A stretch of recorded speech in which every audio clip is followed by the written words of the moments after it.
गोभी और मूली के पराठे अक्सर स्टफ करते समय फट जाते हैं, तो आज मैं बताऊंगी मूली और गोभी का ट्विन फ्लेवर पराठा। एक साथ दो फ्लेवर का टेस्ट आएगा, ऐसा मैं पराठा आपको बताने जा रही हूँ। तो आधा टुकड़ा मैं ले ली हूँ, एक फूल का आधा ले ली हूँ, गोभी को कट करके ले ली हूँ। इसे अच्छे से धुल ली थी। और ये दो बड़ी बड़ी मूलियाँ हैं, इसे पहले पील कर ले रही हूँ। इसके छिलके उतार दी हूँ, साफ़ हो गए हैं। अब मैं कद्दूकस ले रही हूँ। तो ये जो सबसे बड़ा वाला कद्दूकस है, इससे नहीं कद्दूकस करना, और ना तो बारीक वाले से, मीडियम साइज़ का जो कद्दूकस है उससे कद्दूकस करना। तो सबसे पहले गोभी को कद्दूकस कर ले रही हूँ। गोभी कद्दूकस कर ली हूँ। ये जो डंडियाँ बची हैं इसे आप सब्जी में यूज़ में ले सकते हैं, इसे फेंकिएगा मत बिल्कुल भी। कहीं कहीं बड़े बड़े टुकड़े टूट गए हैं तो उसे घिस ले रही हूँ। अब मूली को भी उसी कद्दूकस में कस ले रही हूँ। तो ये मूली और गोभी दोनों कद्दूकस कर ली हूँ और थोड़ा सा इसमें डाल दी हूँ नमक। नमक को अच्छे से मिक्स कर दे रही हूँ और इसे ढक करके छोड़ दे रही हूँ। अगर आपके पास समय है तो आप आधा घंटा के लिए छोड़ दीजिए, बट मेरे पास ज़्यादा समय नहीं है तो 10 मिनट के लिए छोड़ दे रही हूँ। 10 मिनट भी काफ़ी है वैसे। अब तब तक आटा लगा ले रही हूँ। तो 3 कप मैं ली हूँ गेहूँ का आटा, आटे को छान ली थी।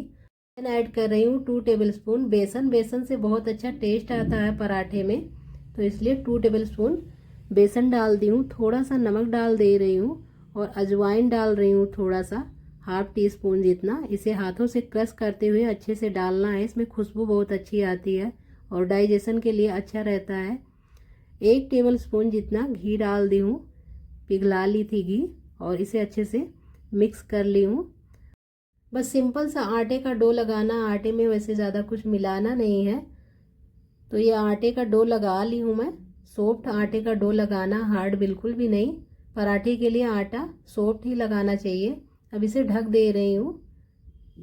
तब तक ये 10 मिनट हो गया है, मूली पानी छोड़ दिया है। अब एक कपड़ा ले रही हूँ। कपड़े से अच्छे से पानी निचुड़ जाता है, हाथ से अच्छे से निचुड़ता नहीं है। तो कपड़े में सारा मूली मैं रख ली हूँ, मूली और गोभी, और इसे इस तरह से अच्छे से ट्विस्ट करते हुए इसका सारा पानी निचोड़ दे रही हूँ। इसमें जरा सा भी पानी नहीं रहना चाहिए। इसमें पानी रहता है जब भी पराठे फट जाते हैं। तो ये देखिए कितना पानी छोड़ रहा है, कितना पानी निकला है। मुझे तो टाइम नहीं था, नहीं तो ये पानी जो निकला हुआ है इसी से आप आटा लगाइए, काफ़ी सॉफ्ट पराठे बनते हैं। बट मुझे टाइम नहीं था तो इसलिए मैं नहीं लगा पाई इस पानी से आटे का डो। वैसे पानी मैं फ्रिज में रख दूंगी और सुबह मैं लगा लूँगी इस पानी से आटे का डो। अब ये देखिए अच्छे से पानी निचुड़ गया है। अब इसे हल्का सा हाथों से क्रम्बल कर ले रही हूँ। अब इसमें सिंपल सा वही मसाला पड़ता है, तो मसाले कुछ ऐड कर ले रही हूँ। बारीक कटा हरा धनिया डाल दे रही हूँ। अभी मैं मिर्ची नहीं डालूँगी क्योंकि मुझे थोड़ा सा बच्चों के लिए निकालना है। नमक और आमचूर पाउडर मिलाकर थोड़ा सा हींग डाल दी हूँ। और हाँ, अजवाइन आप ज़रूर डालिएगा क्योंकि अजवाइन से बहुत अच्छा टेस्ट भी आता है, डाइजेशन के लिए अच्छा भी रहता है। तो हाथों से क्रश करते हुए अजवाइन डाल दी हूँ। नमक का ध्यान रखना, नमक थोड़ा ही डालना है क्योंकि पहले से ऑलरेडी डाला हुआ है नमक।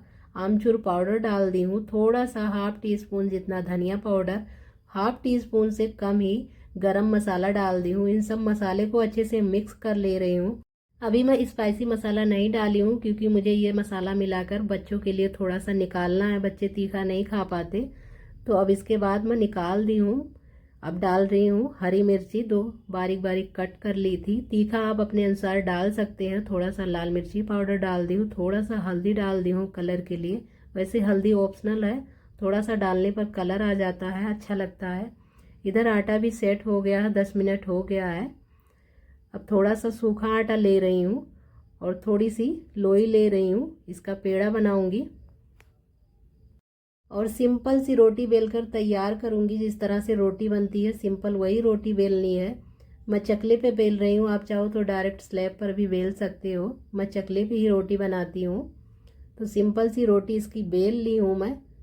रोटी हल्की सी मोटी होनी चाहिए, बहुत ज़्यादा पतली नहीं होनी चाहिए, नहीं तो फटने का चांस रहेगा। अब रोटी के ऊपर ये मूली और गोभी का जो स्टफिंग था इसके ऊपर ट्रायंगल शेप में रख रही हूँ।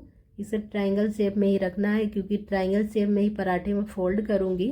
तो ये देखिए ट्रायंगल शेप में स्टफिंग रख ली हूँ, अच्छे से रखना है। अब ये देखिए इस तरह से ध्यान से देखिए, इस तरह से पराठे को फोल्ड कर देना है और अच्छे से चिपका देना है, जिससे ये खुले ना, नहीं तो खुलने का डर रहेगा। अच्छे से इस तरह से ट्रायंगल शेप में चिपका देना है, दबा देना है हाथों से प्रेस करते हुए। पराठे के तीनों कॉर्नर को अच्छे से सील करते हुए, कहीं से भी खुला नहीं होना चाहिए। अब सूखा आटा लगा करके हल्का सा बेलन हल्के हाथों से चलाना है, हल्का सा बेलना है, बहुत ज़्यादा बड़ा नहीं बेलना है, बस बिल्कुल हल्के हाथों से बेलना है। तो सूखा आटा लगा करके बिल्कुल हल्के हाथों से मैं बेल ले रही हूँ। ये देखिए, इस तरह से बिल्कुल जोर नहीं लगाना है, जिस तरह से रोटी बेली जाती है उस तरह से जोर नहीं लगाना है। तो ये अच्छे से चिपक गया है। अब पराठा कहीं से फटने का डर नहीं है। तवा भी गर्म होने के लिए मैं पहले ही रख दी थी, गर्म हो गया था तवा, और इसे पलट दी हूँ पराठे को एक साइड। अब इसके बाद में घी लगा रही हूँ, आप तेल भी लगा सकते हैं। एक साइड हो जाएगा जब भी आपको घी या तेल डालना है, और मीडियम फ्लेम पर इस तरह से स्पैचुला से दबाते हुए तीनों कॉर्नर को अच्छे से सेक लेंगे, नहीं तो कॉर्नर पे कच्चा रह जाएगा। इस तरह से दबाते हुए सेकना है। एक साइड से हो गया है, दूसरे साइड से भी दबाते हुए इस तरह से सेक ले रही हूँ।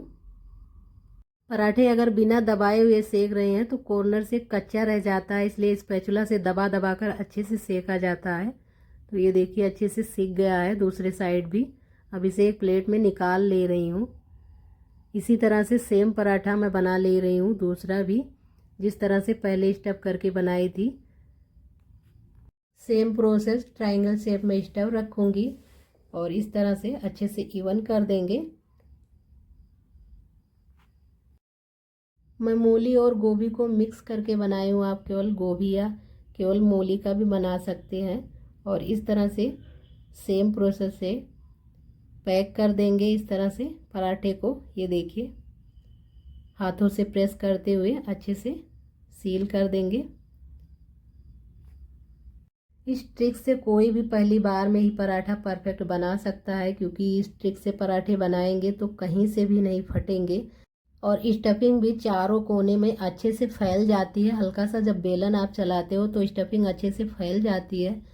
तो इसे भी तवे में डाल दी हूँ, उसी तरह से इसे भी सेक ले रही हूँ चारों तरफ से। ये देखिए, स्पैचुला से दबाते हुए। जब तक मेरे पराठे सीख रहे हैं तब तक आप मेरे वीडियो को लाइक, शेयर एंड चैनल पर नए हैं तो मेरे चैनल को ज़रूर से ज़रूर सब्सक्राइब कर दीजिए। साथ ही बेल आइकन प्रेस कर दीजिए, जिससे आने वाली मेरे वीडियो की नोटिफिकेशन आपको मिलती रहे। तो इसी तरह से सारे पराठे मैं सेक ले रही हूँ, और सेक करके मैं सर्व करके आपको दिखाऊंगी सारे पराठे। और ये पराठे फूलने का रीज़न ये है कि कहीं से हल्का सा होल हो जाता है तो पराठे फूलते नहीं हैं, हल्का सा गैस निकल जाता है, तो इस वजह से पराठे फूलते नहीं हैं। बट इस तरह से पराठे बनाने से कहीं भी फटते नहीं हैं मूली या गोभी के पराठे। ये सर्व कर ली हूँ मैं बूंदी का रायता और हरे धनिए की चटनी। ये देखिए, सादा वाला पराठा है, खोल कर दिखा रही हूँ। कोने कोने तक स्टफिंग फैली हुई है, अच्छे से फैल कर चारों तरफ से स्टफिंग है, अच्छे से कोने कोने तक स्टफिंग फैली हुई है। तो आप अपने मनपसंद चटनी, चाय या रायते के साथ या सिंपल दही के साथ सर्व करें।